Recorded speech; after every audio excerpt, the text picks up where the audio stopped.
Baik, Anda masih bersama kami di Bincang Sehati dan kita masih membahas topik kita hari ini waspada lemah jantung. Bagi Anda yang memiliki pertanyaan, Anda bisa menghubungi kami di nomor 0212903244 atau DM Instagram kami di @bincangsehati.tv. Telah hadir bersama kami di studio Bincang Sehati Dr. Aaron Husing SPJP VH, spesialis jantung dan pembuluh darah dari Mayapada Hospital Tangerang. Selamat pagi Dr. Aaron, apa kabar? Selamat pagi Mas Raden, kabar Oke, baik. kabar baik ya dok ya. Dok, hari ini kita akan membahas tentang mungkin selama pandemi banyak yang ada lemah jantung gitu ya, yang mungkin karena berbagai macam beban, akhirnya merasa kayak hidupnya semakin sulit atau apa, hingga akhirnya mungkin ada efek-efek ke lemah jantung seperti itu. Tapi kalau kita berbicara tentang jantung itu sendiri, ada bagian apa saja di jantung dan fungsinya apa sih dok? Nah, jadi fungsi jantung secara umum dan strukturnya nih ya. Oke, jadi jantung tuh pada dasarnya sebuah pompa ya. Tapi sebuah pompa seperti kita tahu kalau pompa air kan punya banyak komponen untuk bisa berfungsi ya.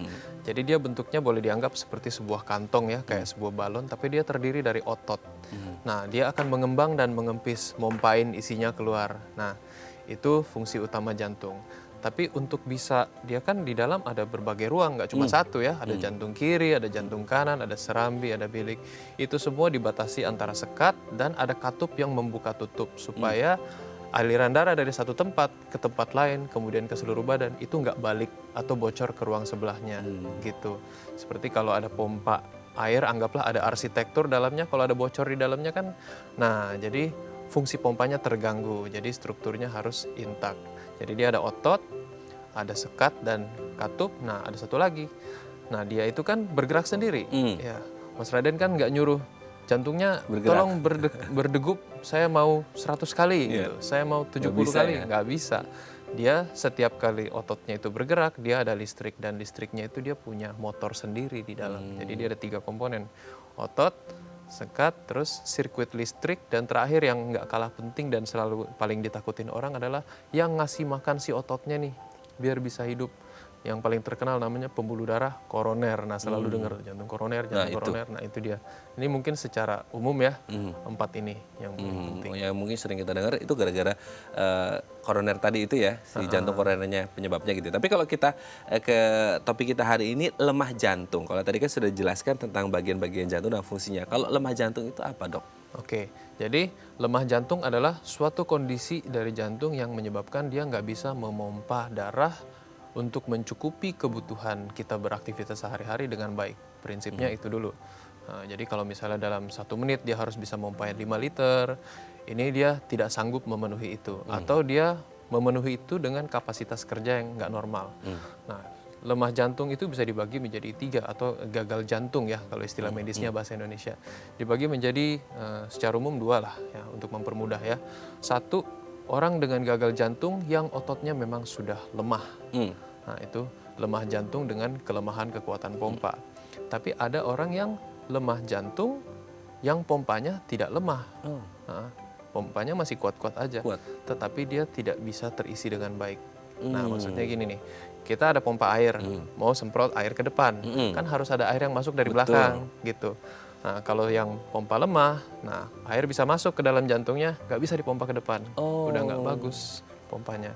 Tapi kalau ada lagi yang dengan kekuatan pompa yang masih baik, airnya dari belakang mau masuk ke pompanya nggak bisa. Otomatis yang dipompain keluar dari si pompa air juga sedikit kan. Betul. Nah itu secara umum, secara fungsional dibagi jadi 2 seperti itu. Itu namanya gagal jantung. Ketidakmampuan dia untuk mencukupi kebutuhan badan.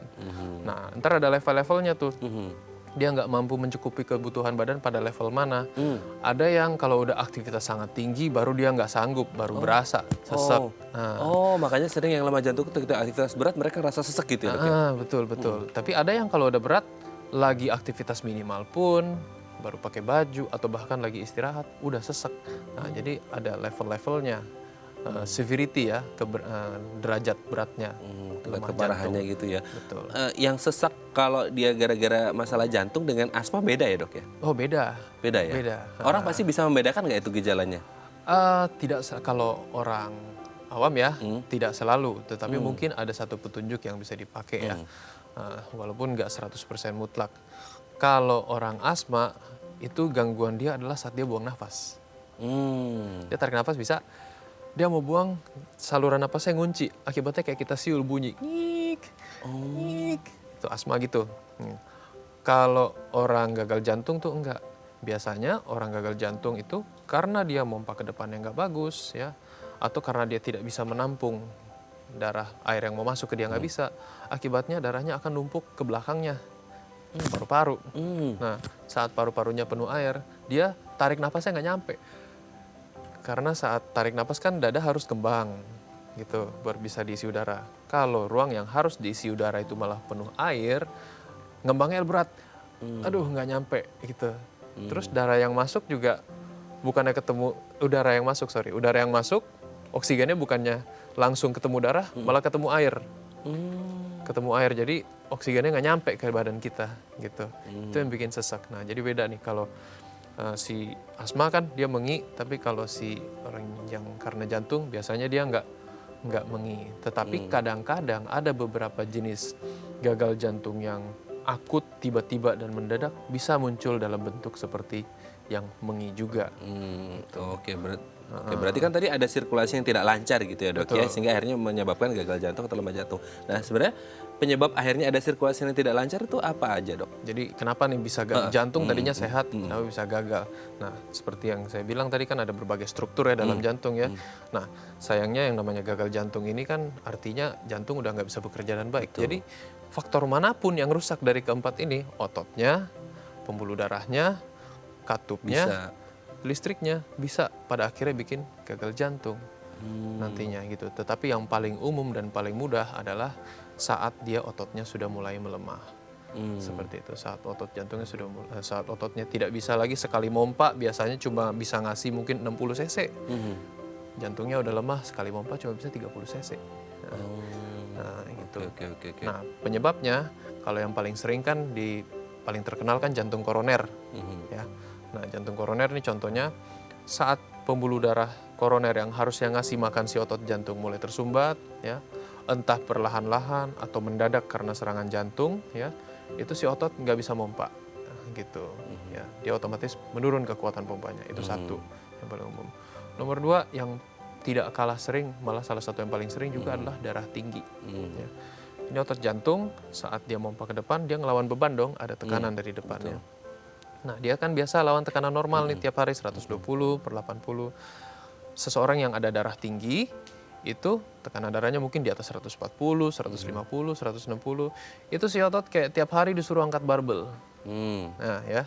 Kalau otot kita habis angkat barbel, kan kita istirahat ya, kita makan, kita tidur, ototnya recover.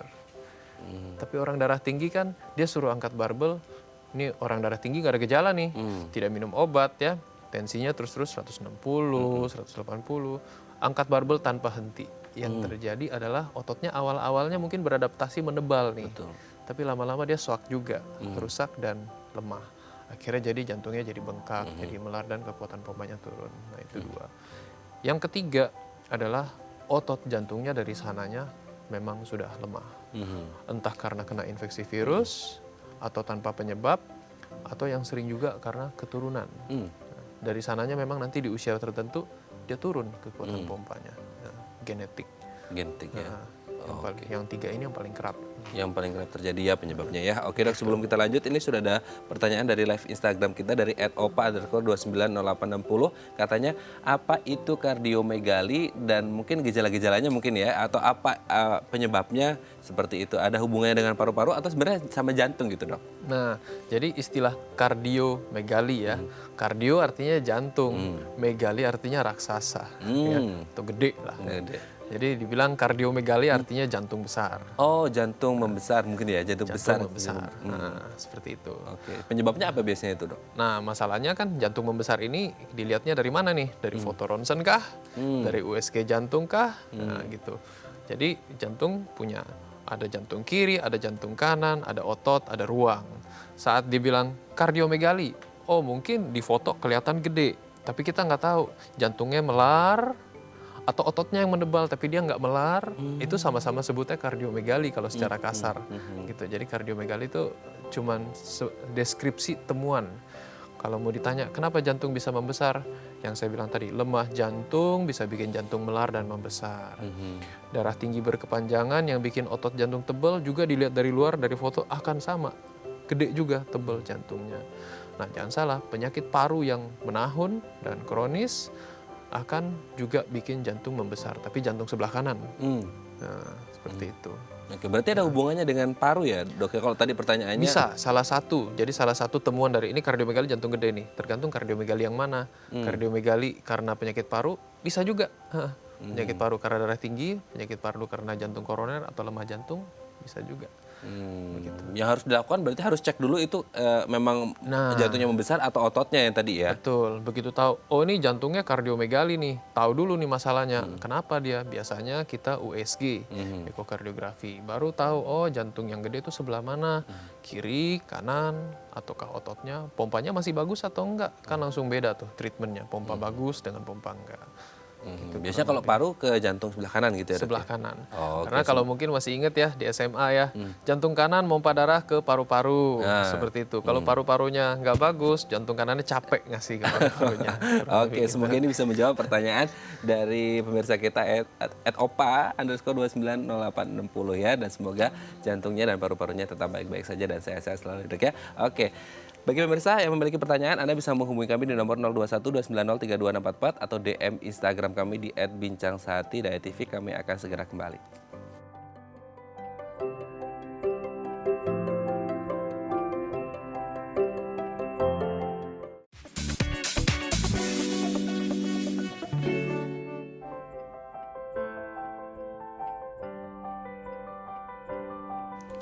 Baik, Anda masih bersama kami di Bincang Sehati dan kita masih membahas topik kita hari ini, waspada lemah jantung. Bagi Anda yang memiliki pertanyaan, Anda bisa menghubungi kami di nomor 0212903264 atau DM Instagram kami di @bincangsehati.tv.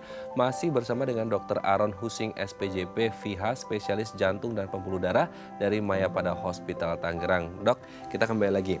Kalau tadi di segmen sebelumnya kan dokter juga sempat menyebut ada faktor genetik atau keturunan. Nah, kalau dari range usia sendiri, Dok, sebenarnya ada tidak range usia yang dia rentan mengalami lemah jantung atau gagal jantung ini? Oke, jadi seperti yang saya bilang tadi kan ada banyak faktor-faktor ya.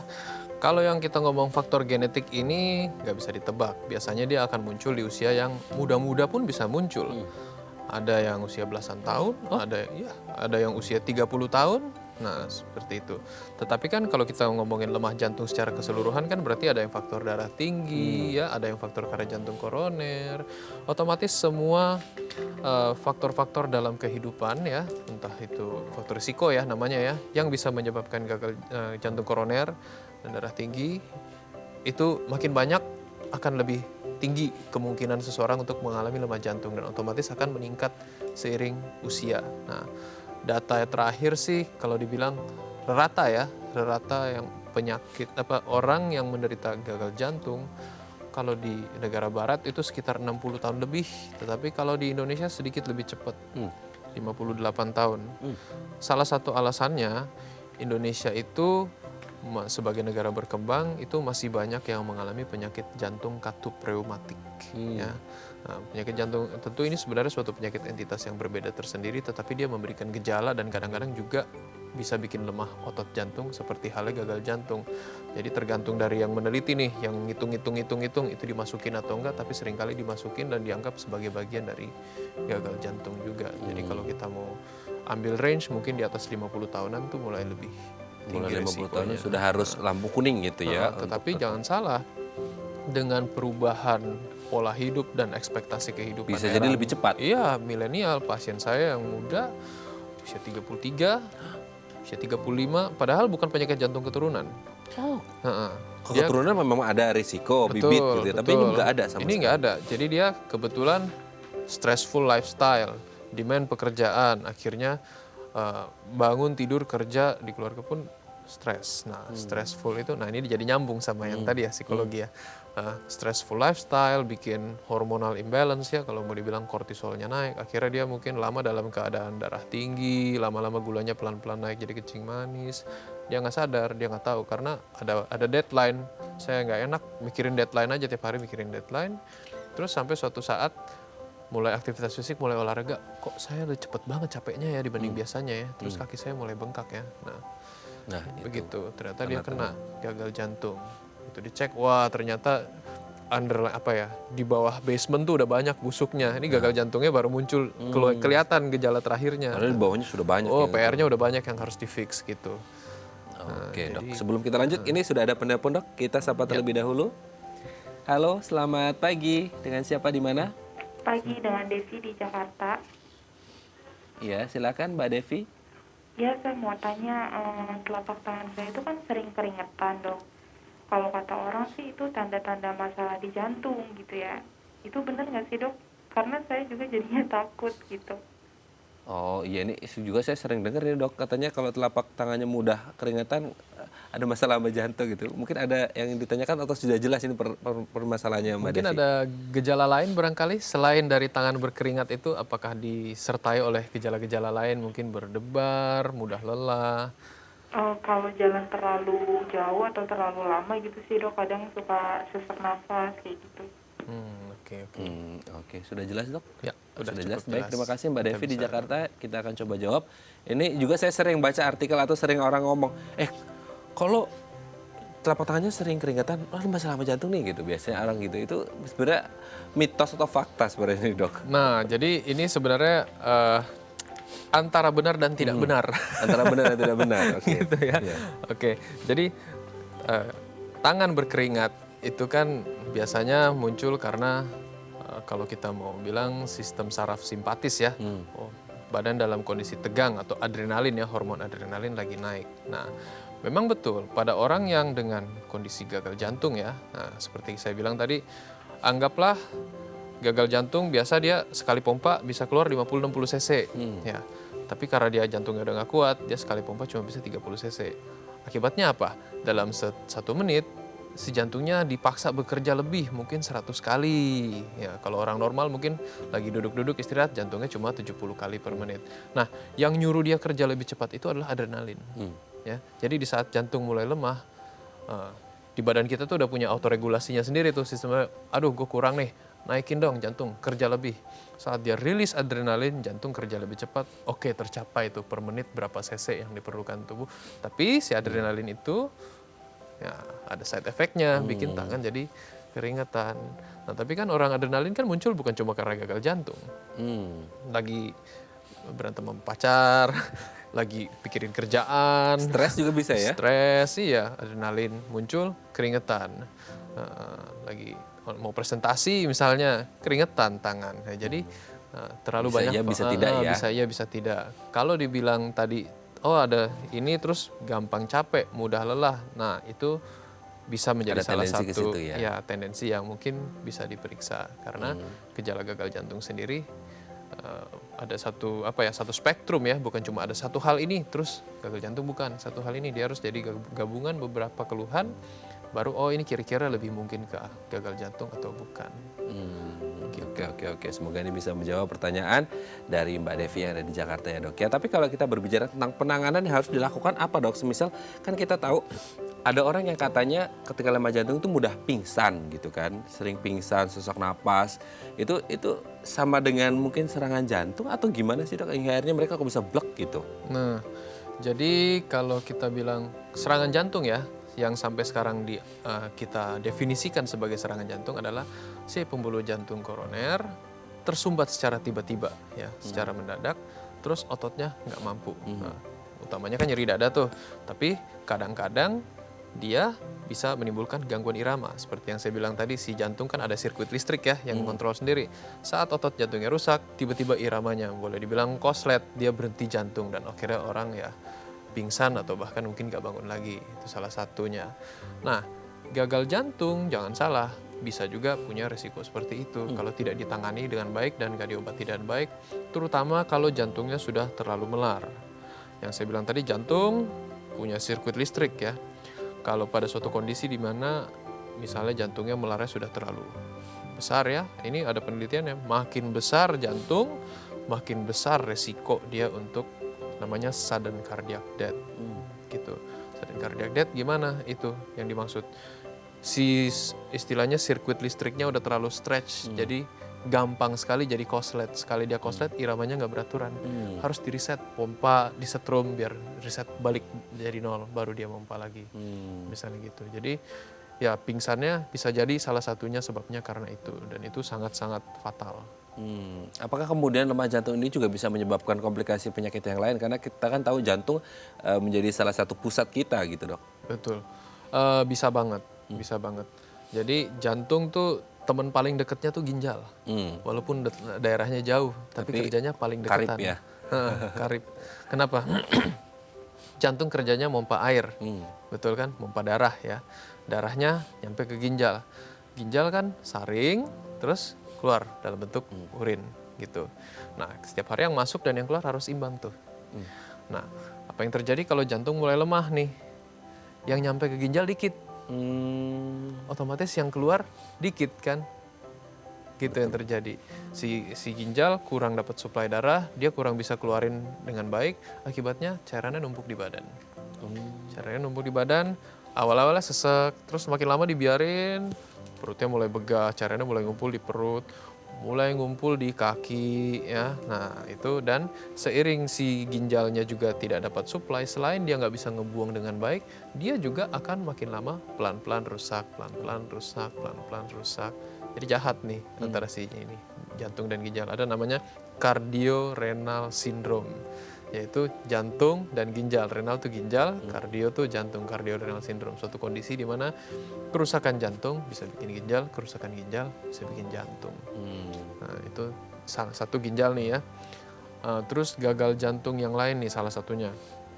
Ketika jantung itu sudah terlalu melar dan sudah terlalu lemah, kan kalau jantung itu masih kuat kan semua cairan yang masuk majority dipompa keluar. Jadi di dalamnya dinamis, ngalir terus. Apa yang terjadi kalau mungkin pompa jantung tinggal 20%, 10%, dia geraknya dikit, darahnya banyakan diem di dalam. Jadi apa yang muncul? Ngendap. Oke. Bisa ngendap, akhirnya mulai muncul darahnya mengental di dalam, bekuan darah. Kalau bekuan darah itu keluar kemana-mana, yang paling sering terjadi dan paling fatal adalah dia naik ke kepala, akhirnya stroke. Oke. Yes ya, jauh kan jadinya. Ada yang stroke, ada yang dia larinya kebetulan nggak ke kepala, terus ke pembuluh darah kaki. Jadinya acute limb ischemia, atau namanya kakinya tidak dapat darah tiba-tiba. Nah, itu bisa, walaupun jarang, tapi yang stroke cukup sering. Ginjal paling sering. Paling sering ya. Paling sering. Oke. Jadi sebenarnya pengobatan yang tepat seperti apa ini, Dok? Nah, tergantung pada fase di mana kita ketemu seseorang itu.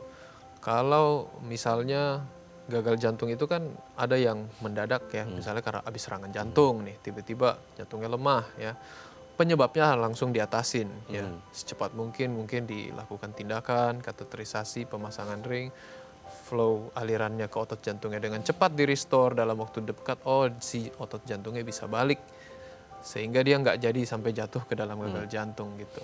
Tapi kalau udah terlalu lama misalnya jantungnya udah terlanjur lemah, nah ini udah termasuk misalnya pompanya udah di bawah 40%, di bawah 50%, ini sudah harus masuk obat-obat wajib yang untuk menjaga si otot jantung ini. Otot jantung ini kalau sudah masuk ke gagal jantung, pelan-pelan dia udah lemah nih, pelan-pelan dia cuma akan makin lemah dan makin melar, sampai akhirnya ya tiba-tiba iramanya nggak bagus atau orangnya sesak terus-terusan. Nah, untuk mencegah perburukan ini, dia kan mompa ke depan melawan suatu beban. Bebannya harus diringanin, dikasih obat namanya vasodilator atau obat untuk membuka lah pembuluh darah untuk kerja jantung diperingan. Nah, ini efektif sekali. Orang yang datang diperiksa, oh ada bapak ada gagal jantung, tiap hari gampang capek, jalan sedikit capek, dikasih obat yang tepat, vasodilator itu, langsung seminggu, 2 minggu, saya sekarang kalau udah bisa tidur, jalan pagi gerak udah bisa. Nah, itu satu vasodilator. Terus pengobatan yang lain juga yang paling umum adalah yang tadi saya bilang tuh, ada bengkak kaki, bengkak perut, itu dibuang, dikasih obat kencing ya. Terus dibuang cairannya. Istilahnya si pompa air nih, kalau dikasih air kebanyakan udah soak pompanya kan, dikurangin bebannya supaya dia bisa pompa dengan baik. Gitu. Dan yang terakhir, yang salah satu faktor yang penting adalah kita harus pelanin.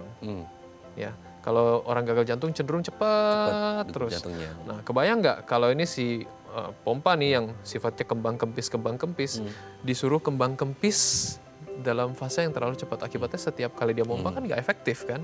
Nah, dikasih obat pelan-pelan bertahap supaya denyut nadinya turun. Normal gitu ya. Oke, itu tadi 3 cara pengobatan yang mungkin bisa dilakukan ya dok ya. kira-kira Oke, begitu. nanti di segmen selanjutnya kita akan membahas bagaimana sih tips agar jantung kita tetap sehat gitu ya dok ya. Baik pemirsa, bagi Anda yang memiliki pertanyaan, Anda bisa menghubungi kami di nomor 0212903244 atau DM Instagram kami di @bincangsehati.tv. Kami akan segera kembali.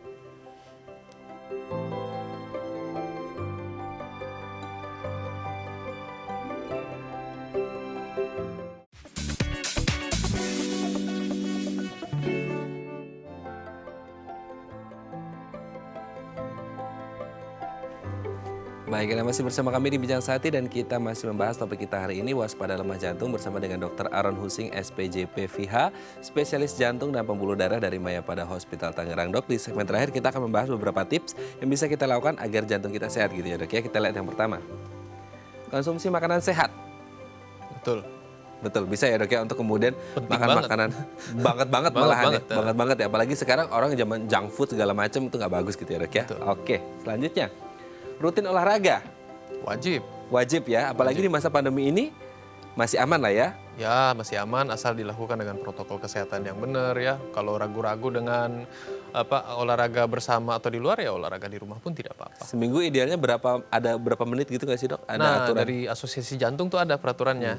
Yang diharapkan adalah olahraga intensitas sedang. Intensitas sedang tuh artinya yang nggak terlalu maksa ya. Masih bisa ngobrol lah ya. Masih bisa ngobrol ya, baik lari maupun sepeda itu sekitar 150 menit per minggu Oh, minimal. Minimal ya. Nah, baginya terserah mau 3 kali 50 menit, mau 5 kali 30 menit. Asal jangan dirapel 150 menit langsung gitu ya dok ya. Iya, Bisa sempet kecapean gitu ya dok ya. Oke, kita lanjut selanjutnya. Nah, ini berhenti merokok. Udah wajib. Udah wajib ya. Ini tidak hanya masalah jantung aja, tapi secara keseluruhan kesehatan tubuh gitu ya dok ya. Betul. Oke. Selanjutnya, kurangi lemak jenuh. Nah, ini mungkin Nah, yang penting, harus dikurangi. Berpengaruh sama kolesterol. Kolesterol bisa larinya ke penyakit jantung koroner. Jadi kalau saya selalu kasih tips makan tuh, kenyangin dirimu dengan buah dan sayur. Serat, yang banyak seratnya itu otomatis juga akan mengurangi penyerapan lemak jenuh dalam badan gitu. Oke, siap. Selanjutnya, nah, cukup tidur. Apakah kemudian cukup tidur juga baik? Sangat penting. Standarnya berapa jam? Ya variasi orang ya, Ya. ada 6 sampai 8 jam mungkin saya bisa ambil. Kira-kira range-nya seperti itu. Minimal 6 jam deh, jangan kurang dari itu. Bisa 7 sampai 8 jam per hari itu udah bagus sekali. Oh, oke. Kalau untuk lansia biasanya kan lebih senior, katanya jumlah waktu tidurnya agak lebih sedikit gitu ya dok? Nah itu agak sulit tuh diatasi. Karena tidur itu ada sirkuitnya sendiri yang ngatur di belakang secara bawah sadar. Nah kadang-kadang seiring lansia, nah ini sirkuitnya mulai nggak benar. Jadi malam dia bangun, pagi dia tidur. Agak acak-acakan ya jadwal tidurnya. Oke. Tapi kalau berbicara tentang lemah jantung itu sendiri, sebenarnya harapan hidup bagi orang-orang dengan lemah jantung itu seperti apa? Apakah memang bisa disembuhkan full 100% kembali seperti normal atau seperti apa sih dok? Nah, jadi cuma sebagian kecil dari penyebab gagal jantung yang bisa full dikembalikan. Misalnya yang kena virus, kalau ketahuan cepat diobatin, oke selesai dia kembali normal. Tapi yang dari genetik, yang karena otot jantungnya sudah terlanjur lemah, atau yang karena darah tingginya sudah lama dan pompa jantungnya sudah terlalu turun, obat-obat kita fungsinya untuk menjaga supaya dia tidak makin turun. Nggak bisa dibalikin. Nah jadi jangan salah kaprah nih, kalau misalnya ada orang dengar kanker ya, kayak divonis kanker, takut setengah mati, saya tinggal punya angka harapan hidup sekian, gitu. Ya nggak tahu, gagal jantung juga lebih mengerikan. Survival rate gagal jantung tuh dihitung dalam 3 tahun, 5 tahun, dan 10 tahun sejak dia pertama kali divonis gagal jantung. Dan dalam 5 tahun terakhir yang survive itu di penelitian yang jumlahnya puluhan ribu orang ya, itu tinggal separuh. Ya. Dan dalam 10 tahun kemudian itu tinggal 30% yang survive. Jadi jangan salah, walaupun dibilang oh ini bukan cancer, bukan apa, tapi penurunan fungsi yang lama-lama itu ya akhirnya akan berakhir juga dengan angka yang ya cukup staggering ya, bikin kaget kan ya. Betul. Nah, dalam 10 tahun cuma 30% yang survive ya. Kurang lebih begitu. Oke, berarti apakah dengan angka harapan hidup yang sangat kecil 10 tahun 30% ini berarti memang yang dilakukan untuk treatment ataupun obat-obatan itu hanya untuk membantu dia tetap bertahan gitu ya dok ya? Nah, jadi yang jadi masalah seseorang itu akan makin buruk ya adalah tidak patuh terhadap pengobatan. Nah, gitu. Bosan minum obat gitu, bosan minum obat atau lifestyle-nya tidak bisa dirubah membuat jantungnya bisa bekerja dengan baik. Misalnya minum airnya nggak bisa dijaga, ya, atau obatnya suka bolong-bolong, nah, seperti itu. Nah, atau kadang-kadang ya karena akibatnya kan dia jadi udah stabil nih, dirawat, minum obat stabil, sekali ada faktor lain yang masuk atau kena infeksi misalnya, jantungnya kena lagi, dia berkali-kali jatuh ke dalam kondisi nggak stabil, diobatin, naik, kondisi stabil, ntar bulan depan jatuh dia kondisi nggak stabil. Semakin sering dia jatuh pada kondisi-kondisi seperti itu, jantungnya akan semakin cepat melemah, dan jangan salah, ginjalnya akan semakin cepat kena. Ikut kena juga. Nah, ketika dua itu dikombin, nah lama-lama pengobatannya akan makin susah, akan ada obat-obat yang terpaksa tidak bisa diberikan karena kena ginjal. Sudah terlanjur udah parah gitu ya dok. Ya, makanya kalau udah ada pengobatan ya harus dijalani dengan disiplin, jangan bolong-bolong gitu supaya ya bertahan hidupnya bisa lebih lama gitu ya dok ya. Selama mungkin.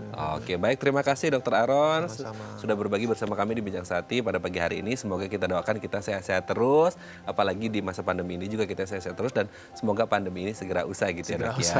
Amin. Itu doa kita bersama. Baik, terima kasih Dokter Aaron, sehat-sehat terus dan salam untuk keluarga di rumah. Terima kasih Baik, banyak, pemirsa, Mas bagi Raden. Anda yang memiliki kritik dan saran, Anda bisa menghubungi kami di nomor 0889 8100 5000 atau Anda bisa follow media sosial kami di @bincangsehati.tv. Saya Raden Madias pamit, sampai jumpa dan selamat beraktivitas.